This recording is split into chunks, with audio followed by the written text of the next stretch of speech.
tous, je suis super contente de vous retrouver aujourd'hui sur ma chaîne YouTube pour reprendre le sujet défi veggie avec cette fois une thématique un peu plus large que parler de mon expérience végétarienne, même si promis j'ai prévu un petit bilan spécial 6 mois puisque on est déjà au mois de février et ça va faire 6 mois que je suis végétarienne, donc depuis le mois de septembre. Et n'hésitez pas à regarder ma première vidéo à ce sujet et suivre un peu plus pourquoi j'ai décidé de devenir végétarienne et quel est ce fameux défi veggie que j'ai décidé de relever. Aujourd'hui on va parler protéines végétales tout simplement, puisque quand on est végétarien on a quand même besoin de protéines dans notre alimentation, et c'est vrai que je pense que la plupart des gens s'imaginent que les protéines c'est un nutriment qui ne se trouve que dans les aliments d'origine animale, donc c'est-à-dire la viande, le poisson, les crustacés. Or les protéines se trouvent dans d'autres aliments et notamment dans des aliments qui ne sont pas d'origine animale. C'est pour ça qu'on parle à juste titre de protéines végétales. Alors ces protéines végétales, bonne nouvelle, elles se trouvent dans des légumineuses qu'on appelle aussi des légumes secs, des céréales complètes et aussi des oléagineux et d'autres petits aliments. Donc si je vous en parle tout simplement, c'est pour lever ce préjugé du protéine égale forcément viande ou poisson. Et heureusement, puisque j'imagine souvent que le végétarien souffre de carence, puisque on croit que des protéines il n'y en a que dans les aliments d'origine animale. Or ce n'est pas le cas, et ça c'est un préjugé qu'il faut vraiment totalement oublier. Des protéines il y en a, et même presque autant si ce n'est plus dans ce que je vous ai dit, les légumineuses, les céréales complètes non raffinées.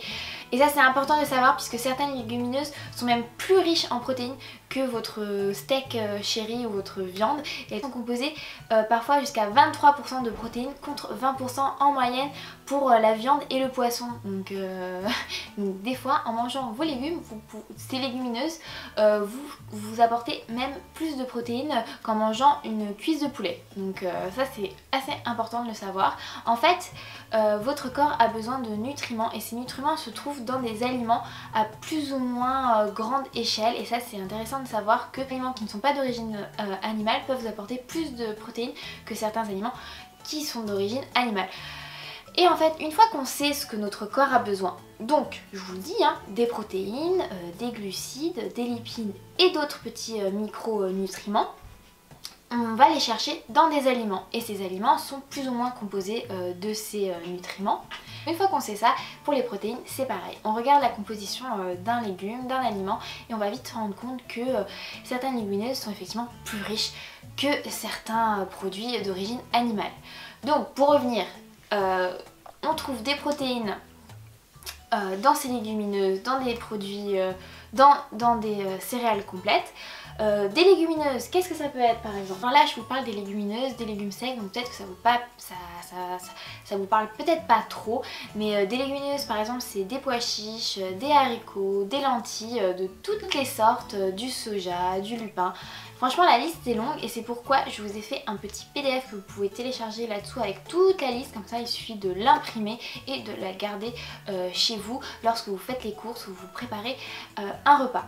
Je continue avec les céréales complètes et donc non raffinées, et cette fois pareil la liste est franchement longue, hein. Avoine, quinoa, seigle, épeautre, maïs, millet, blé, donc assez long, et vous allez voir c'est quand même facile à trouver.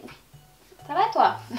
C'est quand même facile à trouver. Et pourquoi je vous parle donc de légumineuses et de céréales? C'est tout simplement parce que, et c'est ça qui fait frémir tous les nutritionnistes, effectivement les légumineuses ou les céréales complètes n'ont pas tous les acides aminés que peut apporter par exemple un produit d'origine animale, et c'est peut-être ça leur point faible. Mais la nature fait super bien les choses les filles, puisque naturellement on a appris à cuisiner ensemble les légumineuses et les céréales complètes. Donc par exemple quand vous préparez certains plats, vous avez le réflexe de mélanger par exemple le quinoa avec des haricots, ou des lentilles avec du quinoa. En fait on a vraiment la mélanger légumineuses et céréales dans toutes les recettes, et de manière historique c'est vraiment devenu un réflexe. Et si vous faites ça, que ça soit au même repas ou dans la même journée, vous permettez à votre organisme de trouver ces acides aminés qu'il aurait manqué si vous aviez mangé que des légumineuses. Et cette association est hyper importante pour avoir un apport optimal en protéines et acides aminés, puisque les acides aminés c'est d'autres, je ne rentrerai pas dans les détails, mais c'est d'autres micronutriments dont votre corps a besoin.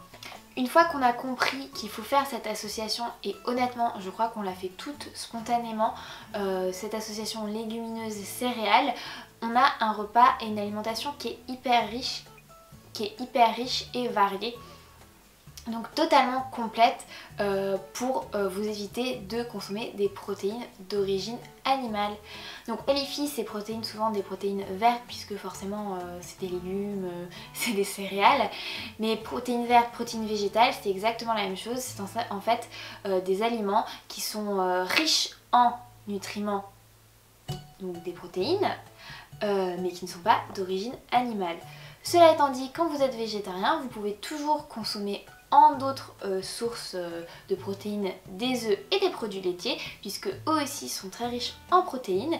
Mais le mieux c'est quand même d'apprendre à varier son alimentation en découvrant tous ces légumes secs et ces céréales complètes qui vous permettront d'avoir vraiment une alimentation riche et variée et surtout très saine, puisque ces protéines végétales sont bien moins riches en acides gras saturés, en lipides.